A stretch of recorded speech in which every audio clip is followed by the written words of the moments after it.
Olá, sombrios! Bem-vindos aos Contos de Terror da Jessie. Hoje com a parte 3 de Segredos do Passado. A noite avançava e a cidade estava empolvorosa.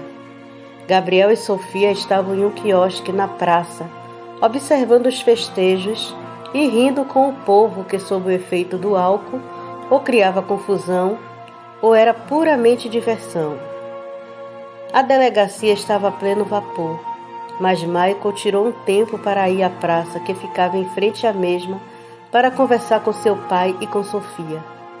Quando se aproximou do pai, perguntou: "O senhor está sentindo?" "Sim, Henry está aqui e não está sozinho. Está às suas costas, pai, num beco. Posso ver seus olhos amarelos." Gabriel e Sofia olharam para trás, num canto distante e escuro, e viram Henry e mais alguém, que Sofia reconheceu. O rapaz é um dos empregados da Lucy, o filho da Bar. Será que aconteceu alguma coisa com Lucy? Gabriel se levantou e foi até onde Henry estava.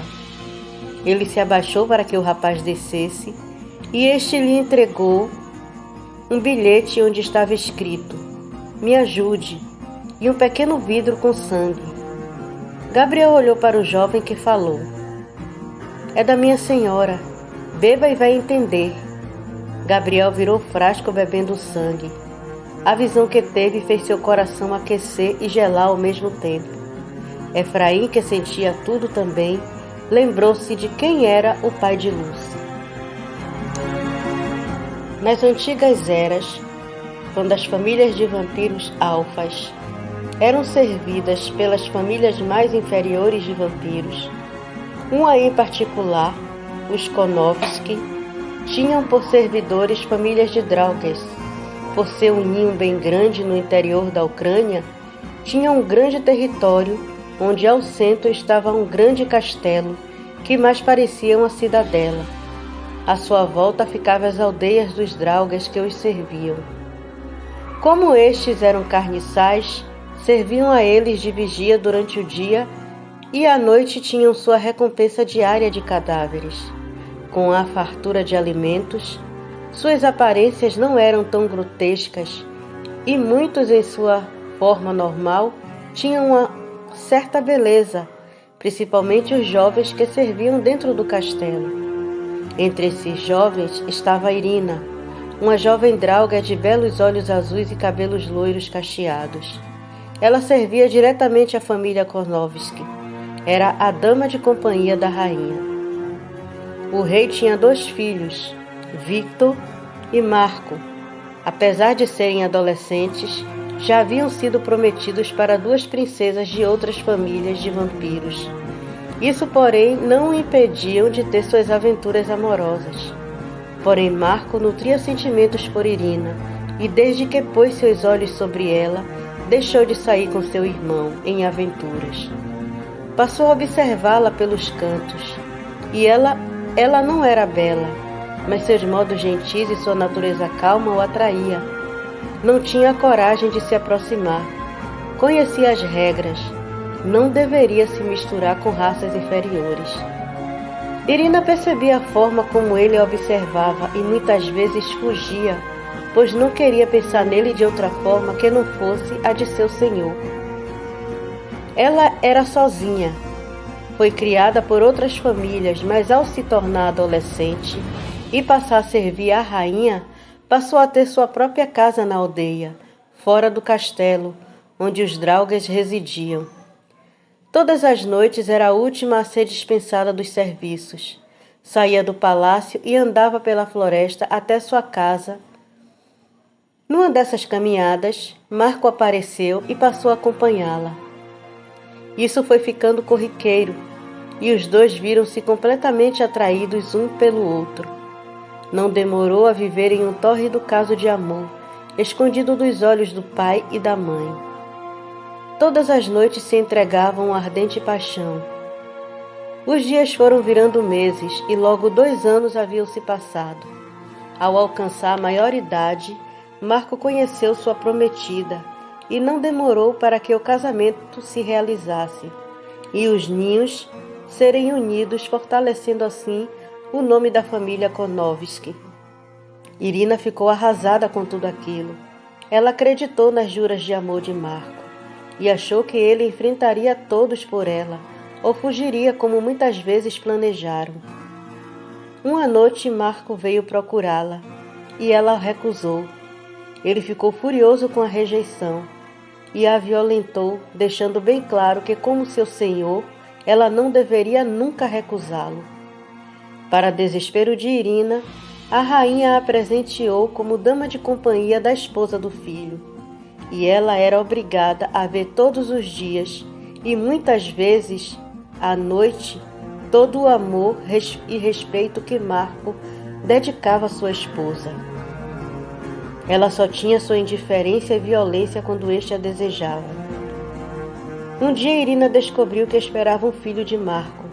Ficou assustada com a descoberta e resolveu contar para ele, mas ao chegar no castelo, sua nova senhora lhe contou a novidade de que Marco seria pai e de como ele estava feliz com a notícia. Irina então guardou sua descoberta só para ela. Uma noite, quando Marco foi até sua casa, sentia a falta de estar com ela. Quando tentou possuí-la à força, ela falou para ele da gravidez. Isso o fez se desesperar, dizendo: "Você não pode ter esse filho. É uma abominação, um amaldiçoado. Meu pai vai mandar matá-la se souber que tal abominação cresce em seu ventre. Providenciarei alguém para dar fim a isso amanhã mesmo." Depois que ele saiu, Irina juntou suas coisas e partiu. Marco havia lhe tirado tudo, sua alegria, dignidade, seus sonhos. Seu filho não. Ela não permitiria isso. Ela pegou um cavalo e partiu à noite mesmo. Marco, temendo que todos soubessem do que acontecia entre ele e Irina, resolveu matá-la. Mas quando chegou à sua casa na noite seguinte, ela já havia partido. Ele se enfureceu e passou a caçá-la durante a noite. Saiu pelas aldeias de casa em casa procurando ela, mas ninguém sabia informar, porque ninguém a viu partir. Isso virou uma obsessão. Temia que um dia ela aparecesse com o filho, reclamando um lugar entre os alfas, a vergonha que traria para sua família. Vivia recluso, mal se relacionava com a família. Seu filho nasceu e sua esposa que deu o nome, pois ele estava tão ocupado caçando Irina que não tinha tempo para a família. Irina viajava de cidade em cidade até que chegou às terras nórdicas da Noruega, e por lá, bem no interior desse país, ela ficou e teve seu filho sozinha, numa caverna em uma floresta. Os anos se passaram, e o filho de Marco, que recebeu o nome do avô materno, Crave, era muito próximo ao pai. Então este lhe contou o terrível segredo que carregava e que causou a infelicidade de sua mãe e dele. Marco fez o filho prometer que caçaria e mataria os dois, e que a essa altura o bastardo deveria ter a idade dele, mas não permitisse que ele ousasse reclamar o trono. Quando obteve a promessa do filho, este se matou no dia seguinte, queimando-se ao sol. Crave passou a nutrir um ódio mortal pelo Draugr, que era seu irmão. E quando subiu ao trono, Crave mandou exterminar todos os Draugrs de seu reino. E se algum fosse encontrado fora do reino, deveria ser morto. A intenção dele era destruir seu irmão, mas nunca o encontrou. Lobisomens passaram a servir de guarda para eles. Nunca mais ninguém ouviu falar de um Draugr, e os poucos que existiam em outras províncias eram caçados e mortos. Irina deu ao filho o nome de Efraim. Era o nome de um anjo caído dedicado à destruição. Ela ouvira sobre ele em uma história que os mais velhos contavam. A tristeza corroeu seu coração. E ela morreu. Mas não antes de contar, através do sangue, a história sórdida dos alfas vampirescos, fazendo-o prometer que se vingaria. O tempo passou para os dois vampiros. Muitas coisas aconteceram e agora os segredos do passado estavam prestes a serem revelados e promessas a serem cumpridas. Obrigado por escutarem até aqui. Apoie o canal curtindo, compartilhando, se inscrevendo. Convide aquele seu amigo que você sabe que vai gostar do conteúdo. E você que vem até aqui, mas ainda não é um inscrito, sinta-se à vontade para fazer parte da família de Sombrios. E até a próxima!